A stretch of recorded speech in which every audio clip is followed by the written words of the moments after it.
ఈ శుభ వచనాన్ని బట్టి మనము పరిశుద్ధమైన అమూల్యమైన బండ మీద కట్టబడుటకు క్రీస్తుతో కూడా మనము ఆ ప్రత్యక్షతలో నిలవబడుటకు యేసయ్య ఈ రక్షణ క్రీస్తు అమూల్యమైన రక్తం ద్వారా ఈ రక్షణ ఇచ్చి విమోచించి క్రీస్తుతో క్రొత్త నిబంధన ప్రజలుగా మనల్ని సిద్ధపరిచాడు తండ్రి అయిన దేవుడు. హల్లెలూయా, హల్లెలూయా. ఒకటే ఒక వచనాన్ని నేను చదివి ముగించాలని అనుకుంటున్నాను. గతించిన క్రిస్మస్ నుండి ఈ క్రిస్మస్ వరకు ప్రభు మనల్ని, మన కుటుంబాలను ఎంతో సజీవంగా కాపాడి క్షేమమైన స్థితిలో ఉంచి నేటికి ఈ దినం ఈ విధంగా ఈ శుభవార్తను బట్టి ప్రభునందు ఆనందించడానికి నేటికి సజీవులుగా మనల్ని ఎంచిన మన ప్రభువుని చప్పట్లు గట్టి కనబరచాలి. హల్లెలూయా, హల్లెలూయా. ఒకటే ఒక వచనాన్ని ఎప్పుడు మనం వింటున్న వచనమే, మనకు తెలిసిన వచనమే. ఆ వచనాన్ని ఒకసారి చదువుకుందాము.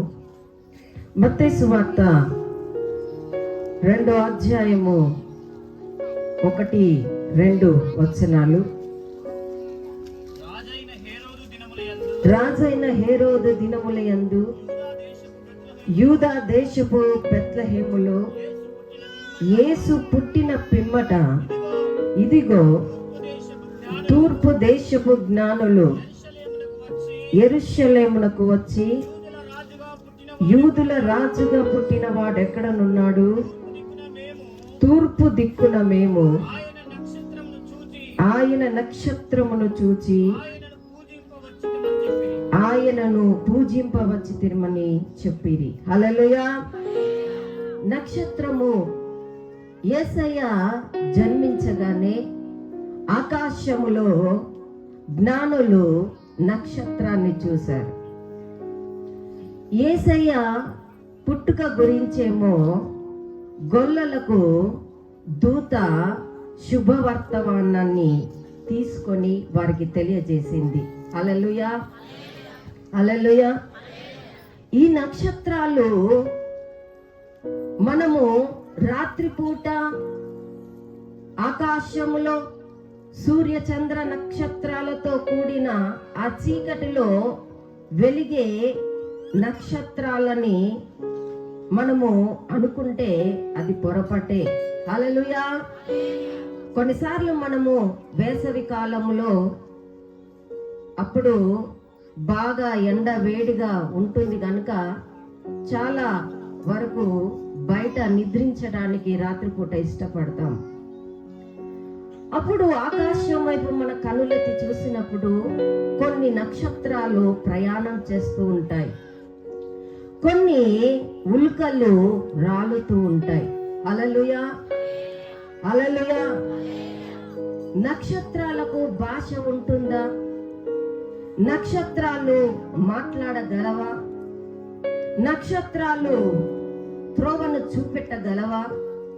నక్షత్రాలు యుద్ధం చేయగలవా? హల్లెలూయా, హల్లెలూయా. ప్రకటన గ్రంథం మనం చూసినట్లయితే 1వ అధ్యాయం 19-20 వచనాల్లో మనం చూసినట్లయితే యోహాను, నేను త్వరగా ముగిస్తాను ఎందుకంటే సమయం లేదని అయ్యగారు చెప్పారు గనుక కొద్ది నిమిషాలు ప్రభు నాతో మాట్లాడిన మాటల్ని మీకు తెలియజేస్తాను. హల్లెలూయా. యోహానుతో దేవుడు ఆ పద్మాసు ద్వీపములో ఆ ప్రత్యక్షతను కలగజేస్తూ అంటున్నాడు. ఆ ప్రత్యక్షతలో జరగబోవు వాటిని, చూచుచున్న వాటిని, వెంట అంటే జరుగుచున్నవి, చూచుచున్నవి, అవి జరిగిపోయిన తరువాత జరగబోయేటివి నీవు రాయమని చెప్పాడు. హల్లెలూయా, హల్లెలూయా. యోహాను పద్మసు ఆ దీవిలో ప్రభు యొక్క ప్రత్యక్షతను చూస్తూ ఉన్నాడు. ఆ ప్రత్యక్షతలో యేసయ్య చేతిలో 7 నక్షత్రాలు చేత పట్టుకొని ఉన్నాడు. 7 దీప స్తంభాలు మధ్య సంచరిస్తూ ఉన్నాడు. 7 నక్షత్రాలు 7 సంఘాలకు దూతలుగా అక్కడ వివరించబడింది. 7 స్తంభాలు సంఘానికి మరి సాదృశ్యంగా మనకు కనబడుతూ ఉంది. హల్లెలూయా, హల్లెలూయా. మరి నక్షత్రాలకు భాష ఉంటుందా? అవి పాడగలవా? అవి మనలాగా మాట్లాడగలవా? వాటి ద్వారా ప్రభువుకు ఎలాంటి ఉపయోగం ఉంది అని లేఖనాలను మనం గమనించినట్లయితే నిజముగా ప్రభు ముందట నిలబెట్టేది మొదట నక్షత్రాలను, హల్లెలూయా, ఆ తర్వాత దూతలను, హల్లెలూయా. యోబు గ్రంథము 38వ అధ్యాయాన్ని 7వ వచనాన్ని మనం చూసినట్లయితే, ఉదయ నక్షత్రములు ఏకముగా కూడి పాడినప్పుడు దేవదూతలందరూ అనగా దేవుని కుమారులు ఆనందించి జయధ్వనులు చేసినప్పుడు భూమికి మూలరాతిని వేశాడు. చప్పట్లు కొడి దేవుని మహింపరదాం. హల్లెలూయా. ఎవరు పాడుతున్నారు? ఎవరు పాడుతున్నారు? నక్షత్రాలు పాడుతున్నాయి. హల్లెలూయా. నక్షత్రాలు పాడుతున్నప్పుడు ఈ భూమికి దేవదూతలు జయధ్వనులు చేస్తున్నప్పుడు ఈ భూమికి నీవు నేను పుట్టక మునుపు దీని స్తంభాలు ఎక్కడ నిలవబెట్టాలో, ఇది ఎంత పటిష్టంగా ఉండడానికి దేవుడు దీన్ని ఎంత బలంగా చేయాలనుకున్నాడో అంత దాన్ని బలంగా స్థిరపరిచాడు. హల్లెలూయా, హల్లెలూయా. అంటే నక్షత్రాలకు ఏముంది? భాష ఉంది. నక్షత్రాలకు ఏముంది? పాటలు పాడతాయి. నక్షత్రాలకు ఏముంది? ప్రభువుకు ముందు నడిచే ఆయన మార్గాన్ని తెలియజేసే స్వభావం ఉంది. హల్లెలూయా, హల్లెలూయా. అందుకనే దానియేలు గ్రంథములో దానియేలు అంటాడు, ఆ చివరి వచనాల్లో అంటాడు, ఎంతమంది దేవుని మార్గమును అనుసరించి నడిచి అనేకులను త్రిప్పుతారో ఆకాశమందు నక్షత్రముల వలె నిత్యము ప్రకాశించబడతారు. హల్లెలూయా. ఈరోజు నీవు నేను ఒక నక్షత్రం అయితే, ప్రభు నిన్ను నన్ను ఏర్పాటు చేసుకుంటే, ఆయన ప్రణాళికలో మనమందరము ఉన్నాము అనుకుంటే, నీవు నేను మనమందరము ఒక నక్షత్రమే. చప్పట్లు కొట్టి దేవుని మహిమపరదాం. హల్లెలూయా. మనకు భాష ఉంది. మనకు ప్రభును మహిమపరిచే ఆయన స్తుతి కీర్తన మన నోట ఉంది. మనము ముందు ఆయన మరి రాకడను గూర్చి, ఆయన జననమును గూర్చి, ఆయన పునరుద్ధానమును గూర్చి ప్రకటించుటకు ఈ భూమి మీద నేను వెలుగయ్యున్నాను గనుక ఆ వెలుగులో నివసించు మీరు వెలుగయ్యున్నారు. చప్పట్లు కూడా దేవుని మహిమపరదాం. హల్లెలూయా. వెలుగు ఎవరికి ఉంటుంది? చెప్పాలి, ఎవరికి ఉంటుంది? వెలుగు ఎవరికి ఉంటుంది? నక్షత్రములకు ఉంటది. హల్లెలూయా. ప్రకాశం ఎవరికి ఉంటది? చెప్పండి, ఎవరికి ఉంటది? నక్షత్రములకు ఉంటది. హల్లెలూయా, హల్లెలూయా. అయితే నక్షత్రాలు, ఈ నక్షత్రాలలో ఏ నక్షత్రము ఇది? హల్లెలూయా. ప్రభువును ఆయన జన్మదినాన్ని మరి తెలియజేసిన నక్షత్రము ఏ నక్షత్రము? హల్లెలూయా. మనుషుడు పుట్టక మునిపే యేసయ్య ఆ నక్షత్రమును గూర్చిన వివరణ ఆయన గ్రంథములో రాయబడి ఉన్నది. హల్లెలూయా, హల్లెలూయా. మరి బేరు కుమారుడగు బిలాము ప్రవచిస్తూ ఉన్నాడు. సంఖ్యాకాండము 22వ అధ్యాయము 12 వరకున్న వచనాల్లో మనం చూసినట్లయితే ఇశ్రాయేలు ఐగుప్తు నుండి మోషే, యెహోషువ, ఇశ్రాయేలు 6 లక్షల కాల్బులతో ప్రయాణం చేస్తూ వచ్చారు. హల్లెలూయా, హల్లెలూయా. మోయాబుకు వచ్చేసరికి మోయాబు వారు వీరిని దగ్గరికి రానివ్వట్లేదు. మేము రాజమార్గంలో వెళతాము, మేము మీ బావుల నీళ్లను ముట్టుకోము, మేము మీ యొక్క పంటను నాశనము చేయకుండా రాజమార్గంలో వెళతాము అంటే మోయాబు రాజైన మరి సిపోర్ కుమారుడగు బాలకు వీరిని పోనివ్వడు. హల్లెలూయా, హల్లెలూయా. ఆ సమయంలో మరి బిలాము ప్రవక్తను పిలిపించి మరి ఒక జనము భూతలమును కప్పే అంత విధముగా మరి నా యొక్క దేశానికి వచ్చి ఉన్నది, వారిని శపించడానికి నువ్వు వచ్చి వారిని శపించాలని తన దగ్గర ఉన్న కొంతమంది సైన్యాధిపతులను పంపిస్తాడు. హల్లెలూయా, హల్లెలూయా. అప్పుడు దేవుడు అంటాడు, నువ్వు వెళ్తే చచ్చిపోతావు. వారు ఆశీర్వదించబడిన వారు, వారు ఏర్పాటు చేయబడిన వారు, వారు దీవించబడిన వారు కనుక నువ్వు వెళ్ళకూడదంటాడు. ఎందుకంటే మనుషులకు కొంచెం డబ్బు కనబడగానే చెప్పండి ఏదైనా మర్చిపోతాం. హల్లెలూయా. బాలకు రాజు వారితో సోద చెప్పినందుకు కొంత సొమ్ము ఇవ్వాలి కదా, ఆ విధంగా పంపిస్తాడంట.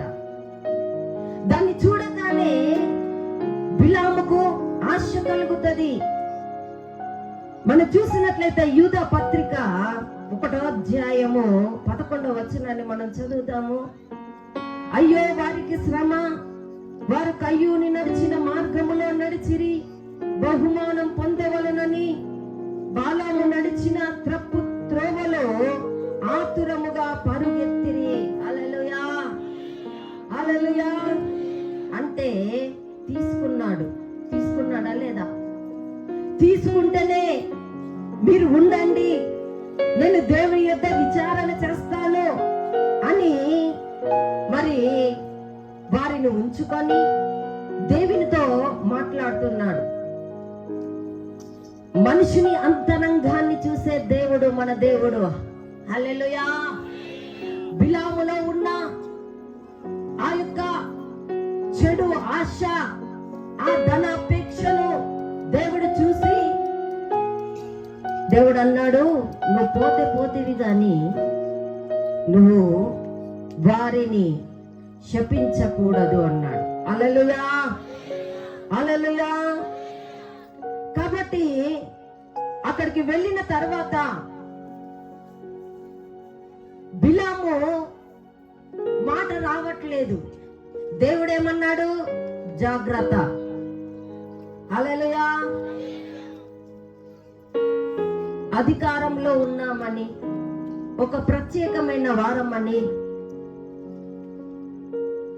ఏది మనము ఆలోచించకుండా చెయ్యి పెట్టకూడదు. అక్కడికి పోయిన తర్వాత అది మనకు వికటంగా మారిపోతుంది. హల్లెలూయా, హల్లెలూయా. అక్కడ అంటున్నాడు, ఏమని శపించాలి, ఏమని నేను వారిని భయపెట్టాలి? ఎందుకు అంటే నేను ఒక ప్రత్యక్షతను దేవుడు వారి ద్వారా జరగబోయే నూతనమైన అద్భుతమైన తన రాజ్యాన్ని కట్టుట నేను చూస్తున్నానని చెప్పి అప్పుడు సంఖ్యాకాండం 24 అధ్యాయం 17వ వచనంలో ఉపమాన రీతిగా ఇట్లా అంటాడు, హల్లెలూయా హల్లెలూయా, ఆయనను చూచుచున్నాను గాని ప్రస్తుతం ఉన్నట్టు కాదు, సమీపంలోనున్నట్టు కాదు. నక్షత్రములో యాకోబు నుండి ఉదయించును, యాకోబులో నుండి ఉదయించును, రాజదండము ఇశ్రాయేల్ నుండి లేచును, అది మోయాబు ప్రాంతములన్నిటినీ కొట్టును, కలహ ప్రియులందరినీ నాశనము చేయును. హల్లెలూయా. ఏ నక్షత్రం ఇది? యాకోబులో నుండి ఉదయించిన నక్షత్రం. చప్పట్లు కొట్టి దేవుని మహిమపరచుదాం. హల్లెలూయా. ఎన్నో నక్షత్రాలు ఉన్నాయి, కానీ ఈ నక్షత్రము ఒక పేరు ఉంది, అది యాకోబులో నుండి ఉదయించిన నక్షత్రం. హల్లెలూయా హల్లెలూయా. యూదా వంశంలో నుండి మెస్సయ్య ఈ లోకానికి రావాల్సి ఉన్నది. అయితే దానికి ముందే మోషే ప్రవచనమెత్తి పలుకుచున్నాడు. ఆయన గడియ సమీపించిన కొలది, ప్రభు ఈ యొక్క యొర్దాను నువ్వు దాటకూడదు అని చెప్పేశాడు. ఎందుకంటే నీవు నన్ను మహిమపరచలేదు, ప్రజల యొద్ద నీవు నన్ను మహిమపరచలేదు గనుక వాగ్దాన భూములను చేరడానికి వీల్లేదన్నాడు. హల్లెలూయా హల్లెలూయా. అప్పుడు మోయాబు మైదానంలో ఇశ్రాయేలుకు మరలా వారు తప్పిపోయి దేవునికి దూరం కాకుండా, దేవునికి అవిధేయులై నిత్య నాశనం పాలు కాకుండా మరలా కట్టడలను, నిబంధనలను, ధర్మశాస్త్రాన్ని అక్కడ ఒకసారి గుర్తు చేసి ఇశ్రాయేలు 12 గోత్రాలను బట్టి వారిని దీవించాడు. హల్లెలూయా హల్లెలూయా. అక్కడ దీవిస్తూ ఒక మాటను మనం చూస్తాము. ద్వితీయోపదేశ కాండము 33వ అధ్యాయము 7వ వచనము. దైవజనుడైన మోషే మృతి పొందక మునుపు ఈ విధంగా ఇశ్రాయేలీయులను దీవించాడు. 7వ వచనములో యూదాను గూర్చి ఇట్లనెను, యెహోవా యూదా మనవి విని అతని ప్రజల యొద్దకు అతన్ని చేర్చుము, యూదా బాలము అతనికి చాలునట్టు చేసి అతని శత్రువులకు విరోధంగా నీవతనికి సహాయుడవయ్యుందో. చప్పట్లు కొట్టి దేవుని మహిమపరచుదాం. హల్లెలూయా హల్లెలూయా. యేసయ్య రాకముందు ఈ ప్రత్యక్షతను యూదాలో మోషే మరి చూస్తూ ఈ వచనాన్ని యూదా విషయంలో ఆయన పలుకుతూ ఉన్నాడు. యూదాకు అనేక మంది శత్రువులు ఉన్నారు. హల్లెలూయా. యెరూషలేమును చుట్టూ ఉన్న దేశాలు ఎప్పుడు పాడు చేయాలా, ఈ ప్రజలను ఎప్పుడు పాడు చేయాలా అని పొంచి ఉన్న శత్రువులు కానానులో అడుగు పెట్టిన దినము నుండి ఇప్పటి వరకు, మొన్నటికి మొన్న 2 నెలల క్రితము హమాసుకు ఇజ్రాయేలు వారి మధ్య యుద్ధము జరుగుతూనే ఉన్నది. హల్లెలూయా హల్లెలూయా. వీరు ఎక్కడ జన్మించినారు అని మనం చూసినట్లయితే బబులోను చెరలో మరి ఎస్తేరుతో మొర్దెకై కూడా ఉన్నాడు. ఆ సమయమందు ఎస్తేరు రానుగా ఎన్నుకోబడిన దినములు యందు మొర్దెకై నిత్యము ఆ యొక్క రాజగుమ్మం వద్ద ఏ విధంగా ఏం జరుగుతుందని తెలుసుకోవడానికి నిత్యము కూర్చుండేవాడు. ఆ సమయంలో హామాను అనే ఇశ్రాయేలుకు వ్యతిరేకుడైన వాడు ఆ ద్వారం గుండా వెళుతున్నప్పుడు మొర్దెకై తల వంచి నమస్కారం చేయడు. హల్లెలూయా. అప్పటి నుండి వారిలో ద్వేషము పెరుగుకుంటేనే వచ్చింది గాని వారిలో ఎంత మాత్రము సత్యాన్ని గుర్తించిన ఆ విధానము కనబడలేదు, ఇప్పటికీ కనబడట్లేదు. కనుకనే ఈ యుద్ధములో చాలా మంది చనిపోతున్నారు. నేటికి యుద్ధం జరుగుతుంది. హల్లెలూయా, హల్లెలూయా, హల్లెలూయా. మరి నక్షత్రాలకు పేరు ఉంటాయా అని మనం గమనించినట్లయితే నక్షత్రాలకు పేరు ఉంటుంది. తేజో నక్షత్రమా, వేకువ చుక్క, ప్రకాశమైన గాబ్రియేలు అనే ఈ పేర్లతో నక్షత్రాలు పిలువబడుతూ ఉన్నాయి. హల్లెలూయా. నక్షత్రాలు అనగా దూతలు.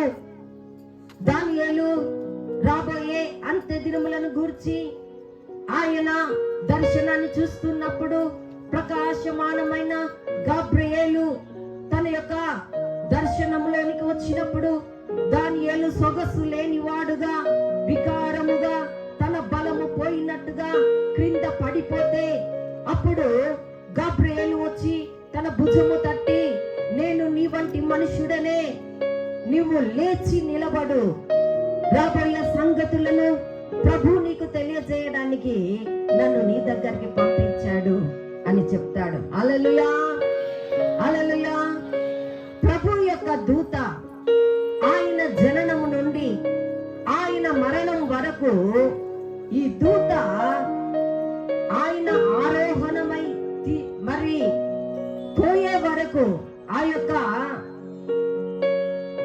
ఏమంటారు సమాధిలో నుండి ఆ సమాధి యొక్క రాయి బొర్లించే వరకు ఈ దూత తన ముందు నడిచింది. ఈ నక్షత్రము ఆయన ముందు నడిచింది. హల్లెలూయా, హల్లెలూయా. నేను చిన్న మాట చెప్పి నేను ముగిస్తాను. చాలా విషయాలు ఉన్నాయి. రాలిపోయే నక్షత్రాలు ఉన్నాయి. అవి ప్రభు దినమందు దారి తప్పి, త్రోవ తప్పి, ప్రభుకు విరోధంగా, ఆయన రాజ్యానికి విరోధంగా సాతానుతో కలిసి అవి సమూహముగా ఉన్న నక్షత్రాలు ప్రభు వచ్చు దినమున మరి తేజో నక్షత్రమైన, ప్రకాశమానమైన ఆ వేకో చుక్క అయిన లూసిఫర్ దాని యొక్క సమూహముతో ఉన్న ఆ నక్షత్రాలు కూడా రాలిపోతాయి. హల్లెలూయా, హల్లెలూయా. లూకా సువార్త, మత్తయి సువార్తలో మనం చూసినట్లయితే లూకా సువార్తలో 2:9 చూసినట్లయితే మరి ఈ విధంగా చదవనక్కర్లేదు. 24వ అధ్యాయము 32వ వచనాలు, ఇలాంటి వచనాలను మనం చూసినట్లయితే దూతలు సమాచారంను తీసుకొని వస్తాయి. దూతలు ప్రభుకు ముందుగా నడుస్తూ మనుషులకు మార్గాన్ని తెలియజేస్తూ ఉంటాయి. అయితే భూమి మీద కూడా నక్షత్రాలు మండుతూ ఉన్నాయి. హల్లెలూయా. ఆ నక్షత్రాల్లో ఇర్మియా బబులోను గురించి ప్రభు చెప్పమన్నప్పుడు ఇర్మియాను అనేక సార్లు ఆయనను చిత్రహింసలను పెట్టినట్టుగా మనం చూస్తున్నాను. ఇర్మియా గ్రంథం చదవండి, అక్కడ మనకు తెలియజేయబడుతుంది. అయితే ఇర్మియా నీ పేరు నేను ఎత్తను అని దేవునితో అంటున్నాడు. నీ పేరు నా నోట ఎత్తను, ఒకవేళ ఎత్తినట్లయితే అది నా ప్రాణమును తీసినంతగా నాకు వేదన కలగజేయుచున్నది అని అంటున్నాడు. హల్లెలూయా, హల్లెలూయా. అయితే ఆయన మాటను ప్రకటించను అనుకున్న తన ఎముకలలో ఆ అగ్ని మండుతూ మూయబడుతుందంట. ఇవి మండే నక్షత్రాలు. హల్లెలూయా. యేసయ్య తిరిగి లేచిన తర్వాత ఎమ్మాయి గ్రామం గుండా 2 శిష్యులు వెళుతూ ఉన్నారు. యేసయ్యను గురించి మాట్లాడుతూ ఉంటే యేసయ్య కూడా కల్పించుకొని మాట్లాడుతూ ఉన్నప్పుడు యేసయ్యతో అంటున్నాడు, ఆయన శక్తివంతమైన ప్రవక్త, ఆయన మాట్లాడుచున్నప్పుడు మన హృదయము మండలేదా? హల్లెలూయా. ఈ నక్షత్రాలు ఏ జనాంగములో ఉన్నా ఏ ప్రదేశంలో ఉన్నా మండుతూనే ఉంటాయి ఈ భూమి మీద. హల్లెలూయా. చివరిగా ఆయన నక్షత్రం అని చెప్పుకున్నాం కదా, ఆ మాటతో నేను ముగిస్తున్నాను. ఆయన లేచిన తర్వాత మరి మగ్దలేని మరియా, వేరొక మరియా, 7 దయ్యముల చేత పీడింపబడి యేసు ద్వారా విడుదల పొందుకొని యేసయ్యను వెంబడించిన మరియా, యాకోబు తల్లి అయిన మరియా, మరి యేసయ్య తల్లి అయిన మరియా, వీరందరూ సుగంధ ద్రవ్యాలను పట్టుకొని వెళ్తారు. అక్కడికి వెళ్ళిన తర్వాత దూత ఆ యొక్క రాతిని బొర్లించి ఆ రాతి మీద కూర్చున్నప్పుడు అక్కడ ఏమని రాయబడి ఉన్నదంటే, ఆ దూత మెరుపు వలె ఉందని, ప్రకాశమానమైన నిలువుటంగిని ధరించుకొని ఉన్నదని, ఆ ప్రకాశమానమైన దాన్ని చూసినప్పుడు వీరు భయపడినారని అక్కడ ఉంది. హల్లెలూయా. నక్షత్రాలు ఎప్పుడు ప్రకాశిస్తాయి, నక్షత్రాలు ఎప్పుడు వెలుగుతూ ఉంటాయి, నక్షత్రాలు అనేకులను వెలిగిస్తూ ఉంటాయి, నక్షత్రాలు సత్యమైన మార్గాన్ని తెలియజేయడానికి ఎంత దూరమైనా వెళుతూ ఉంటాయి, ఎన్ని రోజులైనా మండుతూనే ఉంటాయి యేసయ్య వచ్చే వరకు. హల్లెలూయా, హల్లెలూయా. నేను ప్రభువుని అడిగాను, మరి మేము పండుగ చేసుకుంటున్నాము కదా నాన్న, మీరు మా మధ్యలోకి రావాలి. ఆ దినమందు నేను ఏం చెప్పాలి అని అడిగినప్పుడు ప్రభువు నాకు బోధిస్తున్న ప్రతిదీ, ఆయన చెప్పుచున్న ప్రతిదీ నేను రాసుకొని ఈ విధంగా మీ మధ్యలో దేవుని యొక్క నామాన్ని మహింపరిచే భాగ్యం ఇచ్చాడు. హల్లెలూయా, హల్లెలూయా. దినములు, వారాలు, గంటలు, గడియలు పొట్టువలె గతించిపోచున్న ఈ దినాల్లో నీవు నేను నక్షత్రం అయితే దేశానికి, ఒక సంఘానికి అక్కర రాకున్నా మన కుటుంబానికైనా మనం వెలిగించాలి. నక్షత్రం వలె దేవుని నామాన్ని గణపరచువారమై ఉండాలి. నా మాటలు ముగిస్తూ ఉన్నాను. హల్లెలూయా.